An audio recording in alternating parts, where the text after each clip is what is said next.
अच्छी तरह से जानते हो कि जिस प्रकार कमान से तीर निकल जाए पुनः लौट कर वापस नहीं आते, उसी प्रकार ये संत की दी हुई वाणी है। जो हमने कह दिया सो कह दिया, अब हम अपना श्राप वापस नहीं ले सकते। चलो जो कह दी नबी एक लंघ कर पानी।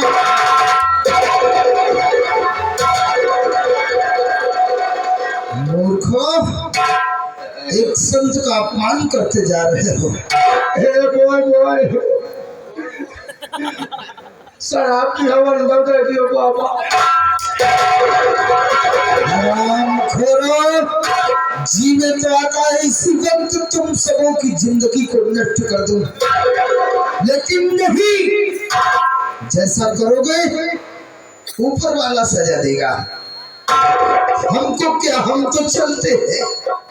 गुरुदेव, इस श्राप से बचने का कोई निवारण तो होगा, मुझे निवारण चाहिए गुरुदेव। श्राप से बचना चाहते हो? निराश है एक निवारण। अगर निवारण जानना चाहते हो तो गौर से सुनो। ये गुरुदेव, जाओ किसी घनघोर जंगल में और 12 वर्ष तक एक कठोर तपस्या करनी होगी। 12 वर्ष तपस्या करने के पश्चात तुम्हें हमारे श्राप से मुक्ति मिल जाएगी।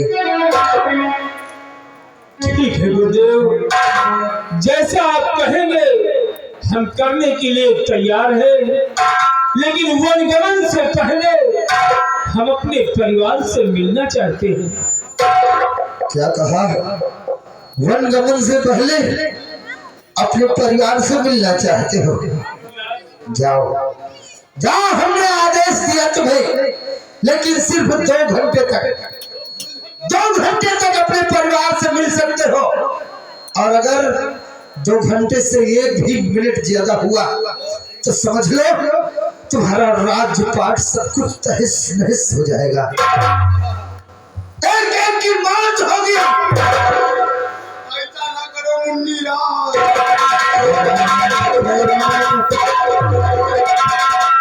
तुम सबों का काल आ गया है, काल।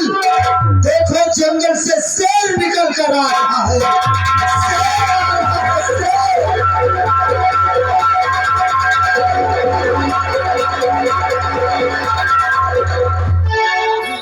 शेर ना मनई का लड़का। विक्रम सिंह, मुझे तो कोई शेर नजर नहीं आ रहा है, लेकिन संत जी कहाँ गए?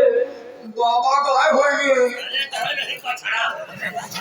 विक्रम सिंह, हमें लगता है कि भगवान के रूप में साक्षात मुझे दर्शन दिया, और दर्शन देकर वो अंतर ध्यान हो गए।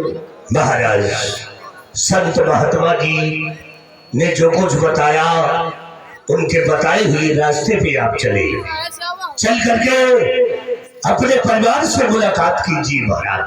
क्यों नहीं विक्रम सिंह, क्योंकि संत जी ने हमें 2 घंटे का समय दिया है, और उसी 2 घंटे में हमें अपने परिवार से कुछ बातचीत करना है। क्यों नहीं महाराज? आओ चलते हैं। चलिए जाने।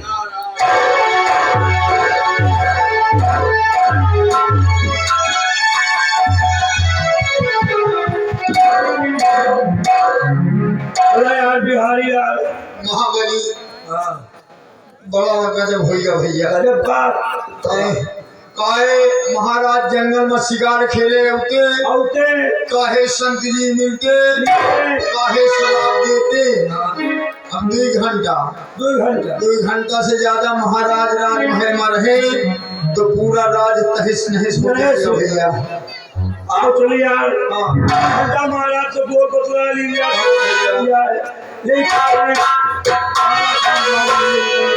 महाराज देखा गया नहीं भैया। ये अच्छे नहीं। अरे की हो रहा हे पराई में आशा की हो रहा।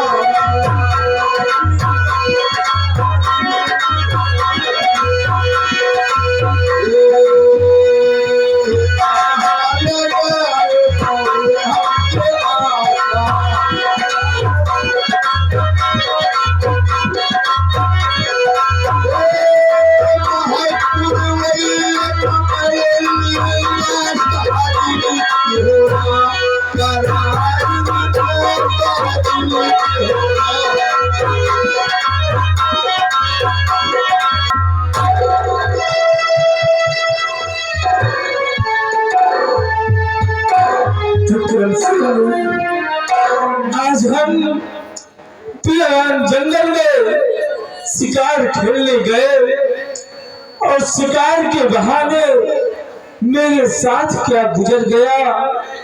कहा गया है कि पल ही पल में क्या हो जाए, पल ही पल में क्या हो जाए, पता नहीं तकदीर का, और मिटे से ना मिटे विधना लिखा लकीर का।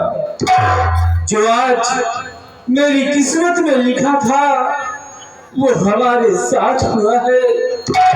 संत जी ने मुझे 2 घंटे का समय दिया था और उसी 2 घंटे में हमें अपने परिवार से मिलना है। इसलिए तुम जाओ हमारे राजमहल, और राजमहल से राज दरबार में हमारे परिवार को बुलाया जाए।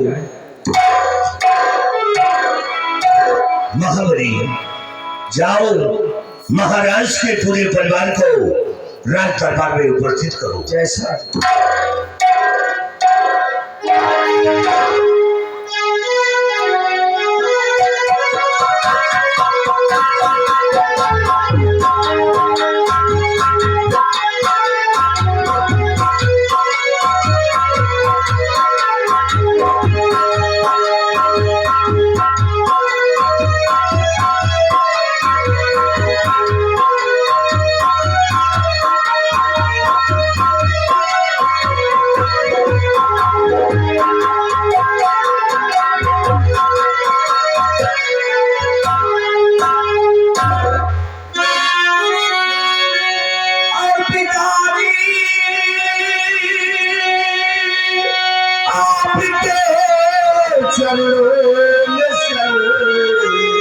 और अपना झुकाता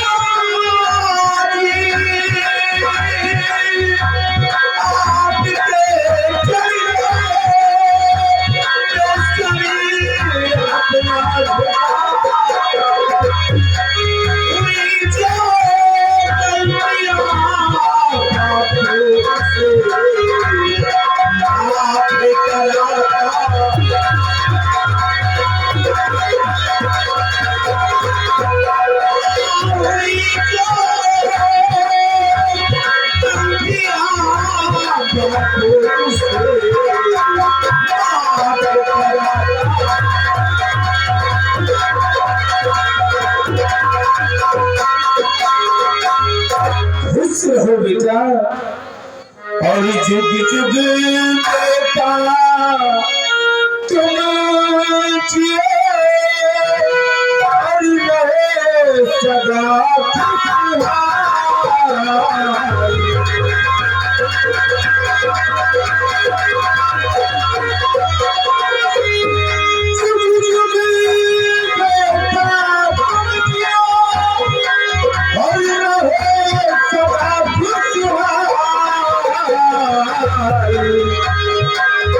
तुम्हारी सब मनोकामना पूरी करे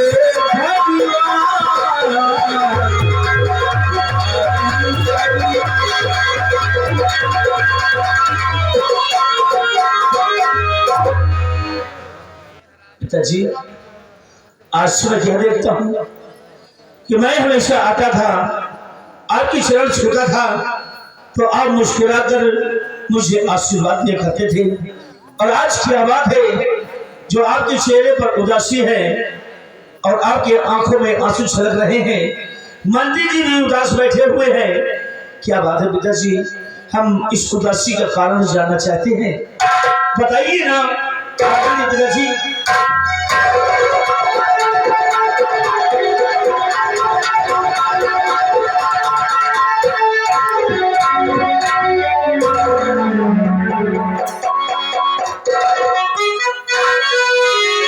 पिताजी के चरण लाल झुकाए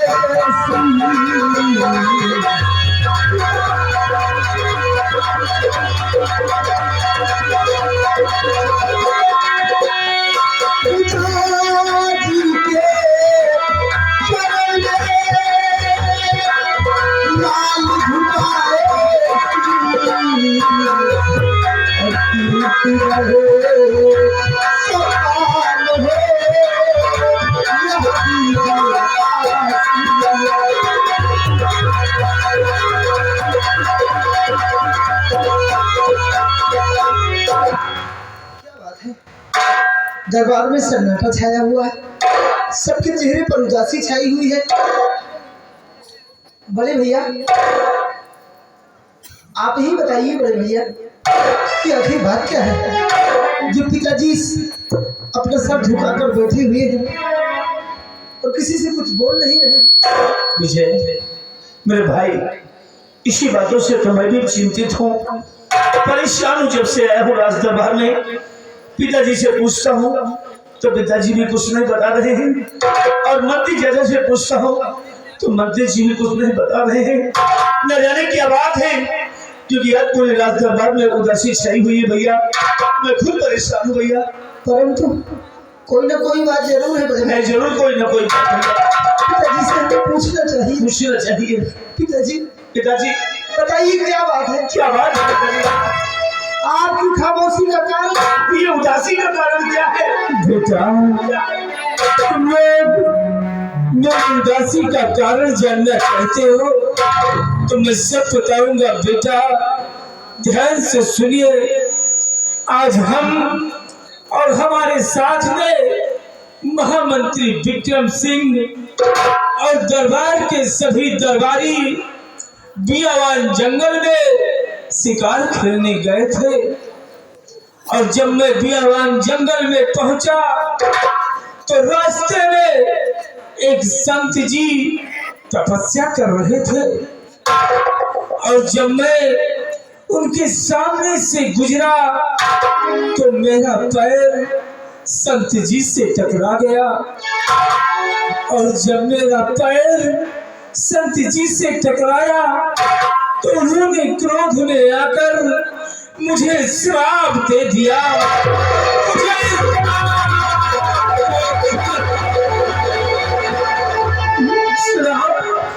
भैया महात्मा जी ने पिताजी को श्राप दिया है। अब क्या होगा?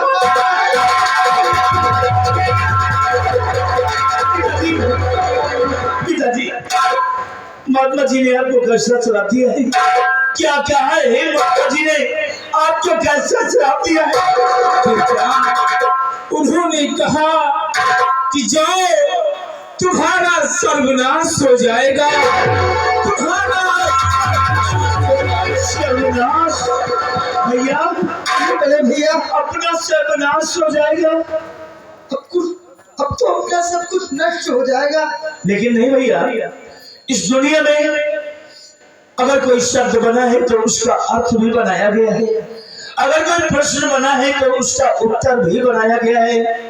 तो इस श्राप से बचने के लिए कोई निवारण भी तो होगा, कोई ना कोई उपाय जरूर होगा। तो पिताजी से पूछा जाए। पिताजी बताइए इस श्राप से बचा कैसे जाए? कैसे, क्या निवारण हो पिताजी? बेटा, इस श्राप से बचने का निवारण पूछा है तो उन्होंने कहा कि जाओ, 12 वर्ष बियावान जंगल में तुम्हें कठोर तपस्या करनी होगी, तभी इस श्राप से मुक्ति मिलेगी। क्या कह रहे हैं मेरे आदरणीय पिताजी? 12 साल कठोर जंगल में आपको तपस्या करना होगा, तभी इस श्राप से छुटकारा मिलेगा। हाँ बेटा। लेकिन नहीं पिताजी, हम बच्चे आपको अगर एक पल नहीं पाते हैं तो पूरे राजमहल में खोजने लगते हैं, ढूंढने लगते हैं, और 12 वर्ष तो बहुत दिन होते हैं पिताजी। भैया 12 वर्ष वो भी जंगल में तपस्या करने जाएंगे? नहीं पिताजी नहीं, हम बच्चे आपके बगैर कैसे रह पाए? हम आपको जंगल नहीं जाने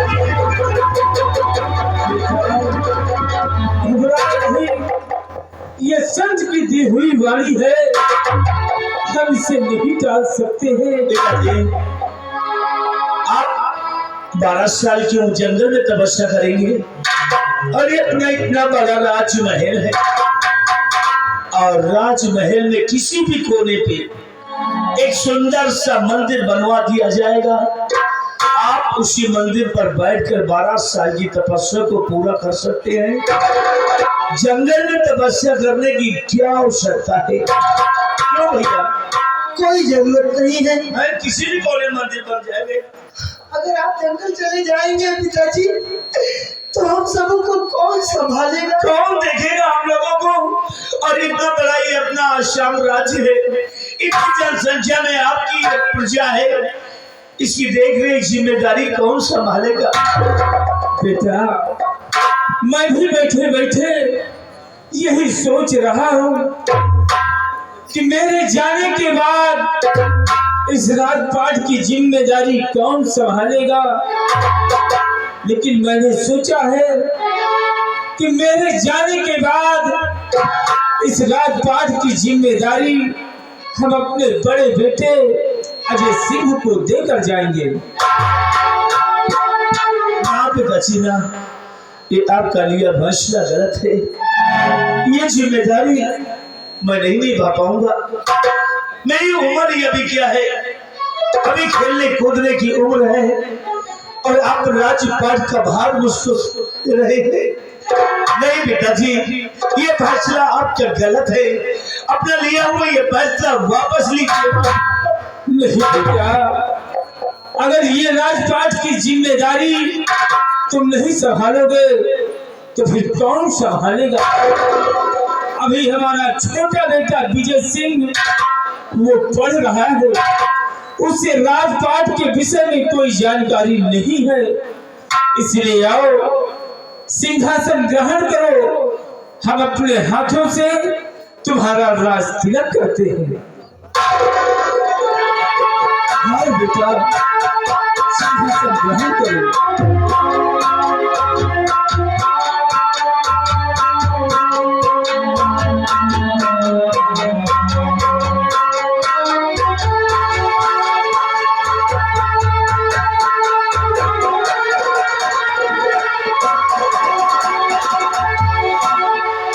महाराज अजय सिंह जी, महाराज अजय सिंह जी, महाराज अजय सिंह जी।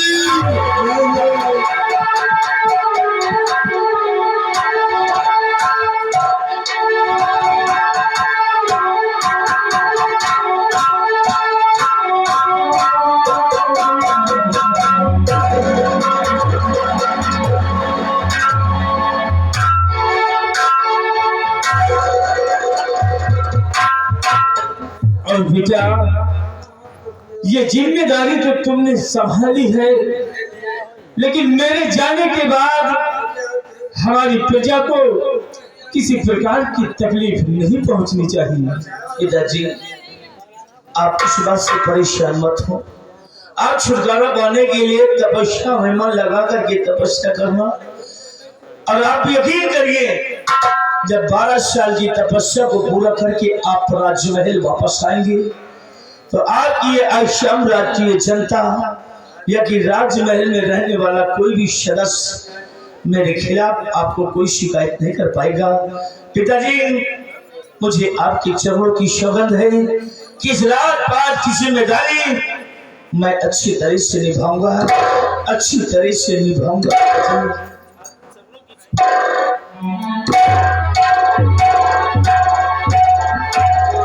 बेटा, मुझे पूर्ण भरोसा है, और महामंत्री विक्रम सिंह, मैं जाते जाते तुम्हें भी एक जिम्मेदारी लेकर जा रहा हूँ कि हमारे बेटे को राजपाट के विषय में कोई जानकारी नहीं है। इसलिए तुम जाओ प्रजा भ्रमण की तरफ, और प्रजा में घूमकर देखते रहना। अगर हमारी प्रजा को किसी प्रकार की तकलीफ हो तो आकर हमारे बेटे से कहना। ऐसा आदेश है। जाओ।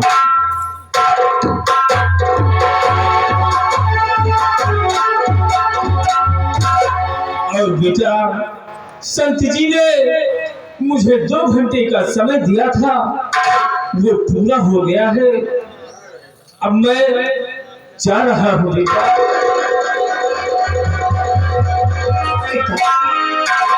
आप हम सभी को छोड़कर जा रहे हैं। बच जाइए पिताजी।